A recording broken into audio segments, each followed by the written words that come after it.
नमस्कार, KP news 24/7 में आपका स्वागत है। मैं अश्विनी आपके साथ। आइए सबसे पहले एक नजर डालते हैं आज के इन मुख्य समाचारों पर। पैगंबर मोहम्मद पर निबंध प्रतियोगिता करवाना, कर्नाटक के गदग जिले के एक हेडमास्टर को पड़ा भारी, जांच के आदेश जारी। अक्टूबर को तेलंगाना के मुख्यमंत्री की नई राष्ट्रीय पार्टी की होगी घोषणा, मुख्यमंत्री के चंद्रशेखर राव करेंगे घोषणा। मुंबई में 1 अक्टूबर से बढ़ेगा ऑटो रिक्शा टैक्सी भाड़ा, सरकार के अधिकारियों ने दी यह जानकारी। देश आज मना रहा सर्जिकल स्ट्राइक की 6ठी बरसी, यूआरआई हमले में शहीद हुए थे 19 जवान। अखिलेश यादव लगातार तीसरी बार चुने गए एसपी अध्यक्ष, अब सामने होगी कई बड़ी चुनौतियां।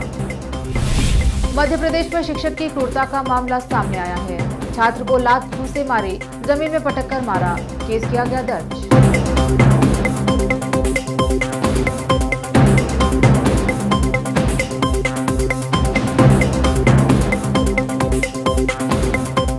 अब समाचार विस्तार से। पैगंबर मोहम्मद पर निबंध प्रतियोगिता का आयोजन करना कथित तौर पर एक सरकारी स्कूल के हेडमास्टर को भारी पड़ गया है। समुदाय विशेष के कुछ कट्टरपंथी लोगों ने हेडमास्टर से बदसलूकी की और उसके खिलाफ धर्मांतरण को बढ़ावा देने की कोशिश करने का आरोप लगाया है। दरअसल कर्नाटक के गदग जिले के एक सरकारी स्कूल के प्रधानाध्यापक को पैगंबर मोहम्मद पर निबंध प्रतियोगिता को लेकर कुछ लोगों द्वारा प्रताड़ित किए जाने का मामला सामने आने के बाद जांच के आदेश दिए गए हैं। प्रखंड शिक्षा अधिकारी ने मीडिया से कहा है कि मैंने प्रधानाध्यापक और छात्रों से शिकायत की प्रति और जानकारी प्राप्त करूंगा और जानकारी राज्य शिक्षा विभाग के उपनिदेशक को भेजूंगा। आज बेंगलुरु के सेंट जोसेफ स्कूल के ऑडिटोरियम में नॉर्थ 3 डिवीजन की ओर से शिक्षक दिवस मनाया गया। इस समारोह में विधायक अखंड श्रीनिवास मूर्ति के अलावा विभिन्न स्कूलों के शिक्षक और छात्र उपस्थित रहे। नॉर्थ के बीईओ डॉक्टर जयप्रकाश की निगरानी में आयोजित यह शिक्षक दिवस समारोह बहुत ही शानदार रहा। इस अवसर पर सभी शिक्षक और प्रिंसिपलों को सम्मानित किया गया और स्कूल्स को पुरस्कार दिए गए। बेंगलुरु से केपी न्यूज के संवाददाता मुजबीर रहमान की रिपोर्ट।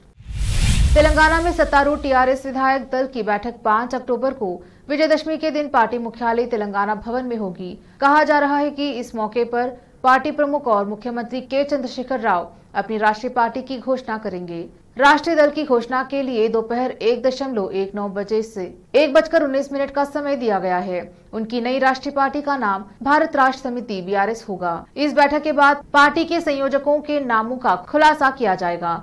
केसीआर पहले ही समान विचारधारा वाली पार्टियों के साथ काम करने के संकेत दे चुके हैं। मालूम हो कि पार्टी के एजेंडे में देश के सभी किसानों को मुफ्त बिजली मुहैया कराना, तेलंगाना में लागू की जा रही योजनाओं रैतु बंधु, रैतु बीमा का देशव्यापी विस्तार शामिल है। मुंबई में 1 अक्टूबर से टैक्सी का किराया 3 रुपए और ऑटो रिक्शा का किराया 2 रुपए बढ़ जाएगा। यानी मुंबई और मेट्रोपॉलिटन क्षेत्र के लोगों को अब काली पीली टैक्सी से सफर करने पर न्यूनतम किराया 28 रुपए और ऑटो रिक्शा से यात्रा पर न्यूनतम किराए 23 रुपए देना होगा। सरकार के अधिकारियों ने यह जानकारी दी। मुंबई महानगर क्षेत्र के परिवहन प्राधिकरण ने प्रेस विज्ञप्ति जारी करके कहा कि नया किराया 1 अक्टूबर से लागू होगा। 1.5 किलोमीटर दूरी के लिए काली पीली टैक्सी का न्यूनतम किराया अब 25 रुपए की जगह 28 रुपए होगा, जबकि इतनी ही दूरी के लिए ऑटो रिक्शा का किराया 21 रुपए की जगह अब 23 रुपए होगा। न्यूनतम 1.5 किलोमीटर से अधिक दूरी की यात्रा पर यात्रियों को काली पीली टैक्सी में सफर करने पर प्रति किलोमीटर 16.93 रुपए की जगह 18.66 रुपए किराया देना होगा, जबकि ऑटो रिक्शा से सफर करने पर प्रति किलोमीटर 14.20 रुपए की जगह 15.33 रुपए किराया देना होगा। महाराष्ट्र परिवहन सचिव की अध्यक्षता में हुई MMRTA की बैठक में यह फैसला लिया गया है। जम्मू कश्मीर के उरी में सेना के कैंप पर किए हमले में 19 जवान शहीद हो गए थे। इन सभी शहीद जवानों की मौत का बदला लेने के लिए भारतीय सेना ने 6 साल पहले यानी 28 और 29 सितंबर 2016 की रात को पीओके में घुसकर सर्जिकल स्ट्राइक की थी और पाकिस्तान परस्त 50 से ज्यादा आतंकियों को मार गिराया था। भारतीय सेना की इस सर्जिकल स्ट्राइक ने दुनिया को चौंका दिया था। आज देश इस सर्जिकल स्ट्राइक की 6ठी सालगिरह मना रहा है। बताते चले कि केंद्र सरकार ने एक दिन पहले ही देश के नए चीफ ऑफ डिफेंस स्टाफ की नियुक्ति की है। सीडीएस बिपिन रावत की 9 माह पहले आकस्मिक मृत्यु के बाद से ही यह पद रिक्त था, लेकिन केंद्र सरकार ने बुधवार को देश के नए चीफ ऑफ डिफेंस स्टाफ के तौर पर retired lieutenant general Anil Chauhan की नियुक्ति की है। खास बात यह है कि सर्जिकल स्ट्राइक की व्यूह रचना में नवनियुक्ति CDS retired lieutenant general Anil Chauhan की अहम भूमिका थी। अखिलेश यादव को गुरुवार को लगातार तीसरी बार समाजवादी पार्टी का राष्ट्रीय अध्यक्ष चुन लिया गया। चुनाव अधिकारी और पार्टी के वरिष्ठ नेता रामगोपाल यादव ने सपा के राष्ट्रीय अधिवेशन में अखिलेश यादव के निर्विरोध पार्टी अध्यक्ष चुने जाने का ऐलान किया। राष्ट्रीय अधिवेशन में अखिलेश यादव को ही लगातार तीसरी बार पार्टी अध्यक्ष चुने जाने की प्रबल संभावना थी। समाजवादी पार्टी में तत्कालीन कैबिनेट मंत्री शिवपाल यादव से गतिरोध के कारण पार्टी के झंडे और चुनाव निशान को लेकर अदालती लड़ाई जीतने के बाद अखिलेश यादव को 1 जनवरी 2017 को आपात राष्ट्रीय अधिवेशन बुलाकर पहली बार पार्टी संस्थापक मुलायम सिंह यादव के स्थान पर पार्टी का राष्ट्रीय अध्यक्ष बनाया गया था। प्रदेश के हर चुनाव में भारतीय जनता पार्टी की जोरदार तैयारियों को देखते हुए अखिलेश के सामने अब चुनौतियां पहले से भी अधिक होंगी। उनके सामने आगामी नवंबर-दिसंबर में संभावित नगर निकाय के चुनाव और फिर 2024 के लोकसभा चुनाव में बेहतर प्रदर्शन करने की चुनौती है। ऐसे में पार्टी नेतृत्व को पिछली गलतियों से सीख लेते हुए संगठन को नए सिरे से सक्रिय करते हुए उसमें नई ऊर्जा भरनी होगी। लेते हैं छोटा सा ब्रेक, जल्द लौटेंगे ब्रेक के बाद। हिंदुस्तान के हर कोने में हम हैं मौजूद। 24 घंटे हालात पर गहरी नजर, खबरों से जुड़े चुपते सवालात और आपको दिखाता है धार्मिक, सामाजिक, राजनीतिक, लोकल और इंटरनेशनल न्यूज की सबसे बेहतर कवरेज जो आपको रखती है हर पल बाखबर। देश और दुनिया भर की खबर के लिए देखते रहें KP news 24/7। Noor education trust Bidar की ओर से चलाए जाने वाला Noor MEd and BEd college Bidar, recognised by NCTE Delhi and affiliated to Gulbarga University, Gulbarga. Admission are open for the academic year 2021-22. विशेषज्ञ और सक्षम शिक्षकों द्वारा शिक्षा प्राप्त करने के लिए नूर एमएड एंड बीएड कॉलेज में दाखिला लें और शांत वातावरण में शिक्षा प्राप्त करें।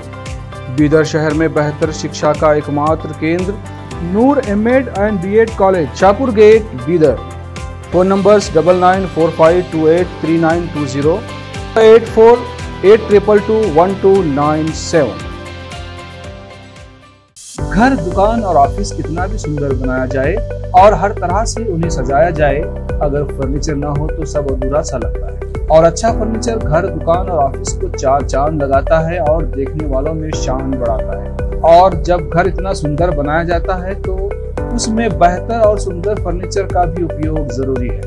अपने घर, दुकान, ऑफिस के लिए अच्छा और सुंदर और पायदार फर्नीचर और दूसरी चीजों का बीदर शहर में एकमात्र केंद्र है Nikita industries and Nikita furniture showroom, जहां पर एक ही छत के नीचे विभिन्न डिजाइन और विभिन्न रंगों और विभिन्न कंपनियों के पलंग, अलमारी, सोफा सेट, डाइनिंग टेबल, सिंगारदान, ऑफिस काउंटर्स, विभिन्न कलर्स और डिजाइन की कुर्सियां, बहुउपयोगी चौकियां और दूसरी चीजें उपलब्ध हैं। घर, ऑफिस और दुकान बनकर तैयार है और वहां के लिए फर्नीचर का सोच रहे हैं तो देर किस बात की, तुरंत चले आइए। Nikita industries and Nikita furniture showroom, shed number C1, industrial estate, Gandhiganj, Bidar. अधिक जानकारी के लिए शोरूम के मालिक जयराज खंडे से इन नंबर्स पर संपर्क करें। 9448128148, 08482227010। ब्रेक के बाद स्वागत है आपका। देखते हैं आगे के समाचार। श्री रामकृष्ण संघ के मुरादाबाद प्रांत अध्यक्ष अंकित ठाकुर ने सिविल लाइन स्थित एसएसपी कार्यालय पहुंचकर एक महिला के खिलाफ धमकी देने और झूठे केस में फंसाने के संबंध में एक शिकायती पत्र एसएसपी कार्यालय में दर्ज कराया है। दर्ज शिकायती पत्र में प्रांत अध्यक्ष अंकित ठाकुर का आरोप है कि एक महिला ने उन्हें जान से मारने की धमकी व झूठे केस में फंसाने की धमकी लगातार दे रही है। इस संबंध में बंझोला थाने पर शिकायत भी दर्ज कराई गई, लेकिन वहां पर कोई सुनवाई नहीं हुई। इस मामले में जानकारी देते हुए श्री रामकृष्ण संघ के प्रांत अध्यक्ष अंकित ठाकुर ने बताया कि मझौला थाना क्षेत्र निवासी एक महिला उन्हें लगातार जान से मारने की एवं झूठे केस में फंसाने की धमकी दे रही है। इस संबंध में उन्होंने मझौला थाने पर शिकायत भी दर्ज कराया। आरोप यह है कि शिकायत दर्ज होने के बाद पुलिस ने कोई कार्यवाही नहीं की, जिसके बाद प्रांत अध्यक्ष अंकित ठाकुर ने एसएसपी कार्यालय पहुंचकर एसएसपी को शिकायती पत्र देते हुए कार्यवाही की मांग की है। मुरादाबाद से आलम वारसी की रिपोर्ट। मैं श्री राम कृष्ण संघ का प्रांत अध्यक्ष अंकित ठाकुर। मुझे अलका ठाकुर ने जान से मारने की धमकी दी, चाकू वक्कू मारने की। कौन है ये अलका ठाकुर? सर अभी पीछे मंडी में बम कांड हुआ था ना, उनकी बहन है वो। तो कोई क्या वजह है जो सर अगर गरीब आदमियों की अगर मदद करते हैं तो उसमें धमकी दी गई है। सर 6-7 दिन हो गए, कोई कार्रवाई नहीं हुई है। थाने पे गए थे? जनपद बागबाड़ा के एक कथित पत्रकार प्रेम सागर द्वारा अपने अनाधिकृत ट्विटर अकाउंट पर बार बार राष्ट्रीय ध्वज को अपमानित करने वाली पोस्ट वायरल की जा रही है, जिसको लेकर आरोप है कि शिवसेना के जिला प्रमुख डॉक्टर रामेश्वर दयाल तुरैया ने सिविल लाइन स्थित कमिश्नर कार्यालय पर एक शिकायती पत्र देते हुए कार्यवाही की मांग की है। इस संबंध में जानकारी देते हुए शिवसेना के जिला प्रमुख डॉक्टर रामेश्वर दयाल तुरैया ने बताया। मुरादाबाद से आलम वारसी की रिपोर्ट। जी, कल 27 सितंबर से रात्रि लगभग 8:30 बजे के आसपास से एक पोस्ट वायरल हो रही है, जिसमें कि राष्ट्रीय ध्वज का अपमान दिखाया जा रहा है। ठीक है, किसी होमगार्ड से कोई गलती, खुशी में कोई गलती हो जाती है, लेकिन उसका बार बार सोशल मीडिया पर प्रचारित करना यह भी एक दंडनीय अपराध है और देशद्रोह की श्रेणी में आता है। ज्ञात हो कि प्रेम सागर लोधी पुण्यवासी अपने अनधिकृत Twitter account Bharat live press द्वारा बार बार सोशल मीडिया पर राष्ट्रीय ध्वज के अपमान की बार बार न्यूज़ दिखा रहे हैं, बार बार डाली जा रही है। ये समाजवादी पार्टी के कद्दावर नेता मोहम्मद आजम खान के स्वास्थ्य परीक्षण के लिए कोर्ट के आदेश पर स्वास्थ्य महकमा आजम खान को ढूंढ रहा है, मगर आजम खान का कोई अता पता नहीं। गौरतलब है कि रामपुर न्यायालय में पेशी पर आजम खान पहुंच नहीं रहे हैं, जिसके बाद रामपुर कोर्ट ने मुख्य चिकित्सा अधिकारी डॉक्टर एसपी सिंह रामपुर को आदेश दिया है कि आजम खान का स्वास्थ्य परीक्षण कर रिपोर्ट्स पेश करे। इसके बाद से रामपुर मुख्य चिकित्सा अधिकारी डॉक्टर एसपी सिंह ने 3 डॉक्टरों का पैनल बनाकर आजम खान को उनके घर देखने पहुंचे। जहां वो नहीं मिले, उसके बाद जौहर यूनिवर्सिटी स्वास्थ्य महकमा अपनी पूरी टीम के साथ पहुंची, मगर आजम खान का कोई अता पता नहीं। जिसके बाद रामपुर मुख्य चिकित्सा अधिकारी ने आजम खान के नहीं मिलने को लेकर एक पत्र लिखा, उसके बाद कोर्ट के समक्ष पेश कर दिया। आजम खान रामपुर में नहीं है, गायब हैं। वहीं रामपुर पुलिस भी आजम खान को सुरक्षा देने के लिए ढूंढ रही है। एसपी अशोक कुमार शुक्ला ने कहा कि आजम खान को सुरक्षा देना हमारी जिम्मेदारी है। Ashok Kumar Shukla SP Rampur. Doctor SP Singh CMO Rampur ने इस संबंध में बात की। रामपुर से नाजिम अली की रिपोर्ट। तो जिम्मेदारी अब्दुल्ला साहब की तो है कि हमारे सिपाही को पता है कहाँ है, बहुत करेगा वो घर जाएगा, उनके घर पे जाता है, लौट आता है। घर पे आज भी गार्ड लगी हुई है उनके। आखिर देखिए, सुरक्षा देना मेरा काम है, तो कुछ दायित्व तो उसका भी होता है जिसकी सुरक्षा होती है। सर, उनकी वाइफ ने तो मना करा कि सुरक्षा वापस नहीं की है। देखो, अब मेरा सिपाही जो बताया, मैं भी कह रहा हूँ नहीं वापस किए, भाई बुला लें, सिपाही चला जाए, रहे ना। मैं चाहता हूँ सुरक्षित रहें। मैं बार बार कह रहा हूँ कि वो महत्वपूर्ण हैं, हमारे समाज के लिए एक एसेट हैं, अच्छी चीज़ है, तो सुरक्षा करना मेरी जिम्मेदारी है। तो मैं अपने तरह से हर तरह से कोऑपरेशन दे रहा हूँ।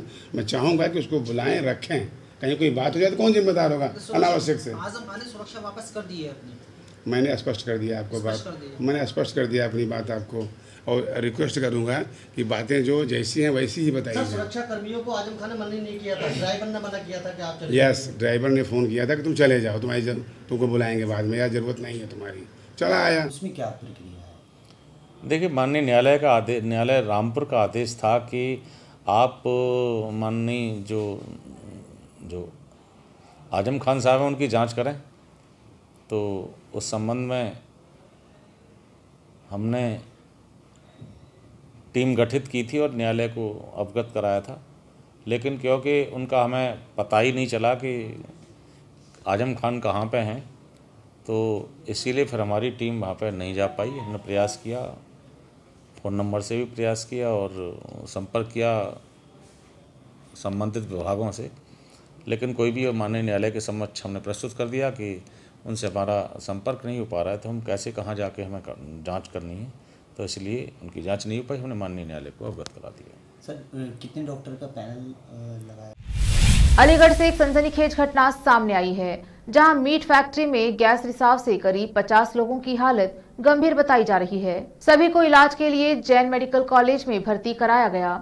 रिपोर्ट्स के अनुसार अलीगढ़ के रोरवार थाना क्षेत्र में स्थित द मीट फैक्ट्री में आज गैस लीक का मामला सामने आया है, जहां फैक्ट्री में पैकेजिंग का काम करने वाले करीब 50 लोग इसकी चपेट में आ गए, जिन्हें इलाज के लिए जैन मेडिकल कॉलेज में भर्ती कराया गया है। इस संबंध में अलीगढ़ के डीएम इंदर विक्रम सिंह ने बताया कि फैक्ट्री में अमोनिया गैस लीकेज का मामला सामने आया था, जिससे फैक्ट्री में कुछ लोगों को सांस लेने में दिक्कत होने लगी। वहीं कई लोग बेहोश भी हो गए, जिन्हें इलाज के लिए अस्पताल ले जाया गया है। सभी फिलहाल स्थिर और स्वस्थ हैं। मध्य प्रदेश के रीवा में एक शिक्षक की ओर से छात्र को बेरहमी से पीटने का मामला सामने आया है, जहां गुड़ थाना क्षेत्र अंतर्गत हाई सेकेंडरी स्कूल में शिक्षक ने कक्षा 8वीं के एक छात्र को लात घूंसों से मारा, बाल पकड़कर उसे जमीन पर पटक कर बेरहमी से पीटा। घटना का वीडियो सामने आने के बाद पुलिस ने शिक्षक पर केस दर्ज कर हिरासत में लिया है। वायरल वीडियो में शिक्षक ने छात्र का गला दबाकर उसकी थप्पड़ों से बेरहमी से पिटाई कर रहा है। जब छात्र के साथ मारपीट की जा रही थी, उस दौरान वहां पर दूसरे शिक्षक और छात्र भी मौजूद थे, लेकिन किसी ने छात्र को बचाने का प्रयास नहीं किया। हालांकि वजह स्पष्ट नहीं हो पाई कि शिक्षक ने छात्र को बेरहमी से क्यों पीटा। पुलिस ने वीडियो को संज्ञान में लेते हुए लड़के के घर वालों से बातचीत करने के बाद शिक्षक के खिलाफ मामला दर्ज कर लिया है। वही वीडियो वायरल होने के बाद रीवा एसपी नवनीत भसीन ने थाना प्रभारी को जांच के आदेश दिए हैं। बिहार के भागलपुर का एक वीडियो वायरल हो रहा है, जिसमें चलती ट्रेन से मोबाइल झपट्टा मारने के दौरान एक झपटमार को लोगों ने दबोच लिया और उसे ट्रेन की खिड़की से लटकाए रखा। बाद में चोर की जमकर पिटाई भी की गई। इसके बाद लोगों ने उसे पुलिस के हवाले कर दिया। कुछ दिनों पहले बेगूसराय खगड़िया रेलखंड पर भी इसी तरह की झपटामारी का वीडियो वायरल हुआ था। वीडियो में दिख रहा था कि खिड़की से लटका शख्स लोगों से हाथ नहीं छोड़ने की मन्नतें कर रहा है। ट्रेन से लटका हुआ शख्स यात्रियों से कह रहा है कि भैया हाथ मत छोड़ना, मर जाऊंगा। यह वीडियो तेजी से वायरल हो रहा है। यह घटना लैलक घोगा रेलवे स्टेशन के बीच की बताई जा रही है, जहां पर चोर का एक गिरोह मोबाइल चुरा कर भाग रहा था। इसी दौरान ट्रेन चल पड़ी और अन्य चोर भागने में सफल रहे, लेकिन दूसरे चोर को यात्रियों ने खिड़की के रास्ते पकड़ लिया। इसके बाद पकड़ लिए गए चोर का दोनों हाथ ट्रेन के अंदर खींच लिया और चोर ट्रेन के बाहर लटक पड़ा। आखिर में फिर एक बार देखते हैं मुख्य समाचार। पैगंबर मोहम्मद पर निबंध प्रतियोगिता करवाना कर्नाटक के गदग जिले के एक हेडमास्टर को पड़ा भारी, जांच के आदेश जारी। अक्टूबर को तेलंगाना के मुख्यमंत्री की नई राष्ट्रीय पार्टी की होगी घोषणा, मुख्यमंत्री के चंद्रशेखर राव करेंगे घोषणा। मुंबई में 1 अक्टूबर से बढ़ेगा ऑटो रिक्शा टैक्सी भाड़ा, सरकार के अधिकारियों ने दी यह जानकारी। देश आज मना रहा सर्जिकल स्ट्राइक की 6ठी बरसी, यूआरआई हमले में शहीद हुए थे 19 जवान। अखिलेश यादव लगातार तीसरी बार चुने गए एसपी अध्यक्ष, अब सामने होगी कई बड़ी चुनौतियां। मध्य प्रदेश में शिक्षक की क्रूरता का मामला सामने आया है, छात्र को लात घूंसे मारे, जमीन में पटक कर मारा, केस किया गया दर्ज।